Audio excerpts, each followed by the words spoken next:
Sometimes, the child you never gave birth to can become the greatest blessing of your life. This is the story of Abigail, abandoned by her mother at just 10, raised by a stranger, and 16 years later, she did something that shocked everyone.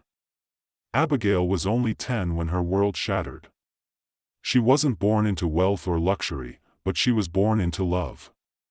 At least in the beginning. Her father left before she could remember his face, abandoning her mother while she was still pregnant. That pain carved something deep inside her mother's heart, something that would never fully heal. Years later, her mother remarried, this time to a man who saw Abigail not as a child, but as a burden. He treated her with cruelty, always finding fault in her every move. Her mother, blinded by bitterness and broken promises, didn't protect her. She joined in the abuse, blaming Abigail for the life she never wanted, for the man who left, for the choices she regretted. One night, after what should have been a small mistake, her stepfather beat her so badly that she nearly died. He threw her out of the house, screaming that if she ever returned, he would kill her. Her mother stood there, silent. That night, Abigail had nowhere to go. But fate had other plans. Lily, her 10-year-old best friend, found her crying alone on the street. Without hesitation, she took her home. That's where Benson came in. Benson was Lily's father, a man with 5 children of his own, 4 boys and Lily, his last born. Yet somehow, he always had room for more. He looked at Abigail not with pity, but with purpose. He saw the fear in her eyes, the scars on her body, and the silence in her soul. He made a decision. He would raise her like his own. His wife, Gloria, was furious. She didn't want another mouth to feed, another responsibility, another reminder of someone else's failure. She argued, begged, even threatened to leave. But Benson stood firm. "Honey, if we send this girl back to her family and her wicked stepfather ends up killing her, do you really think God would be pleased with us? What about our only daughter who shares such a deep bond with her? Do you think she would ever forgive us if we abandon her best friend? This girl is not a burden to us. In fact, ever since she came into our home, we've seen nothing but blessings, progress, and breakthroughs in every area of our lives. Let's just let the poor innocent girl stay," Benson said to his wife one night. Gloria didn't answer. She just walked away, bitter and unconvinced. So Abigail stayed. At first, it was awkward. Gloria avoided her, barely spoke to her. But Abigail didn't complain. She cleaned, she cooked, she kept to herself. She was grateful just to have a roof over her head, a bed to sleep in, and a family that, for now, only half accepted her. But Benson was different. He treated her like his daughter. Every gift he gave Lily, he gave to Abigail. Every lesson, every hug, every bedtime story, he gave equally. He taught her to dream again, to believe that her past didn't define her future. Abigail spent 3 years in that town with them. During all that time, her own mother never came looking for her or tried to find out if she was even alive. She had completely abandoned her.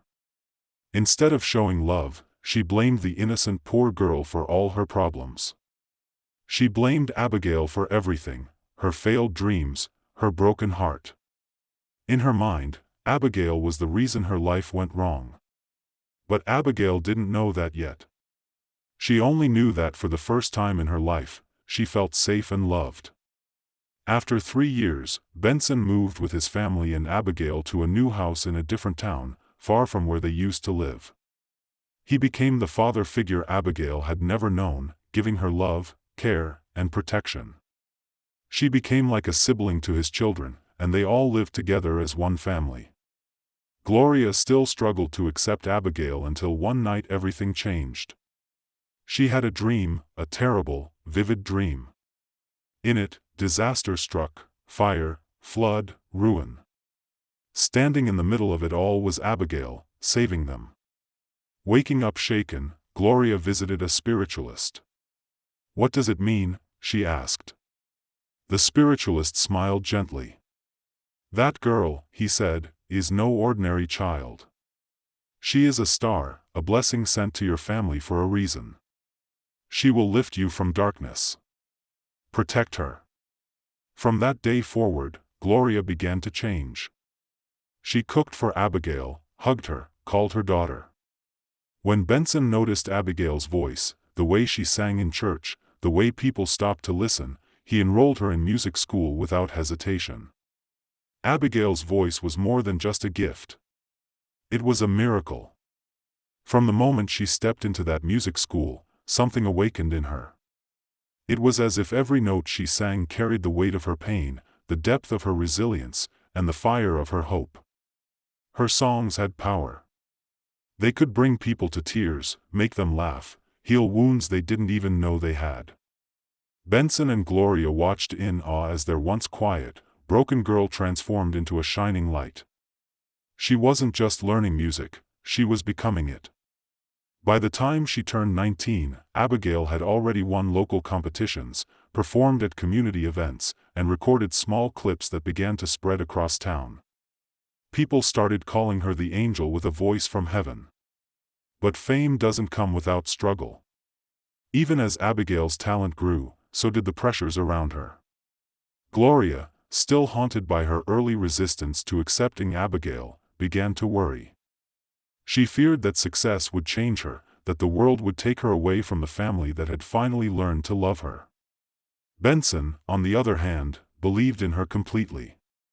If God gave her this voice, he told Gloria one night, then who are we to hold her back? Lily, her best friend and sister in everything but blood, stood beside her through it all. She cheered louder than anyone at every performance, defended her when others whispered jealousy, and reminded her always of where she came from. Abigail trained harder. She traveled to bigger stages. She met producers, mentors, and artists who saw something rare in her. Then came the moment that changed everything. At 22, Abigail released her first professional single. It went viral.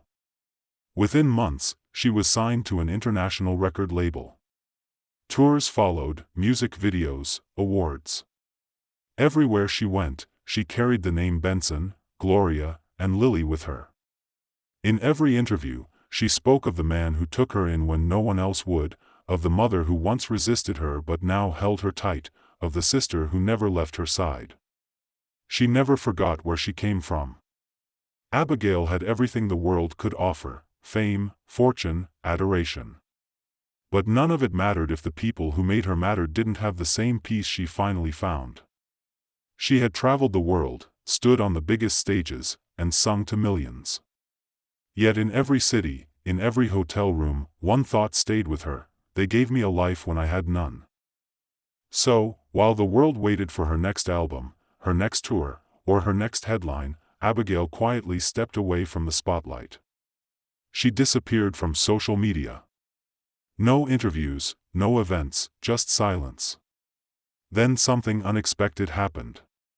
A small village school received a generous donation, enough to rebuild its crumbling classrooms, hire new teachers, buy books, uniforms, and even provide meals for students. Then another school, and another. Word spread quickly. Someone was building futures, one child at a time. It wasn't until a local news station caught a blurry video of a familiar face walking through one of the newly built schools that the world realized it was Abigail. She had returned not to perform but to give back, not just money but time. She visited the children, taught music classes, cooked with the staff, slept in the dorms. She became more than a singer. She became a hope. Lily, her best friend, was by her side through it all. Wherever Abigail went, Lily followed.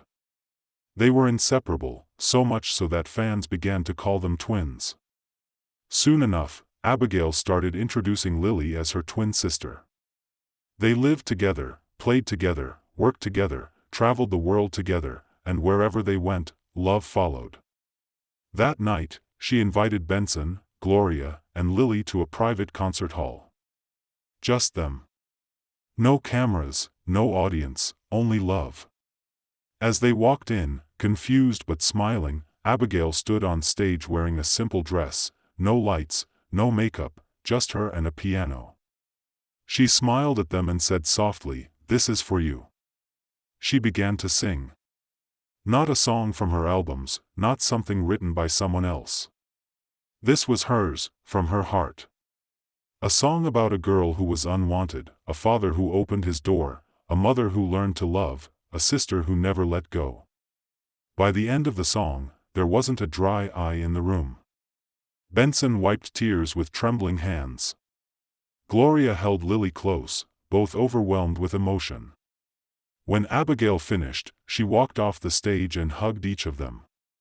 "I don't know where I would be without you," she whispered.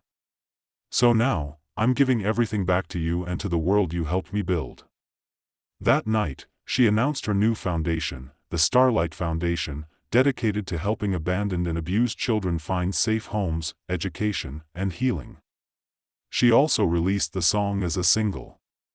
It went straight to #1, not because of fame, but because of love. Sometimes, the most powerful stories aren't about where you came from or how far you've gone, but about remembering who gave you the strength to get there and doing the unthinkable because you never forgot what it felt like to be forgotten. Sometimes, the child you never gave birth to can become the greatest blessing of your life. Love is not defined by blood, but by choice. Abigail wasn't born into Benson's family, but he chose to love her, protect her, and raise her as his own. True love isn't about who is related to whom. It's about who shows up, who stays, and who cares deeply, even when they don't have to. The people who choose to stay in your life matter more than those who were just born into it. Kindness has a way of returning, sometimes in the most unexpected ways. Benson opened his home to a broken girl with nothing. He didn't do it for rewards or recognition. Yet, years later, Abigail became the light that lifted the entire family from struggle to success. Goodness given freely often comes back multiplied. Never underestimate the long-term impact of a single act of kindness. Your past does not determine your future. Abigail was abandoned, abused, and left with nothing. But she refused to let her past define her. With love, support, and determination, she rose above her pain and became a beacon of hope for others. This story teaches us that no matter where you come from or what you've been through, you always have the power to rewrite your story. Sometimes, the most broken souls carry the brightest light. If this story touched your heart, please like, comment, share, and subscribe to our channel because behind every great person is someone who believed in them when they couldn't believe in themselves. Maybe, just maybe, you can be that someone for someone else. Thank you very much for watching. Stay blessed.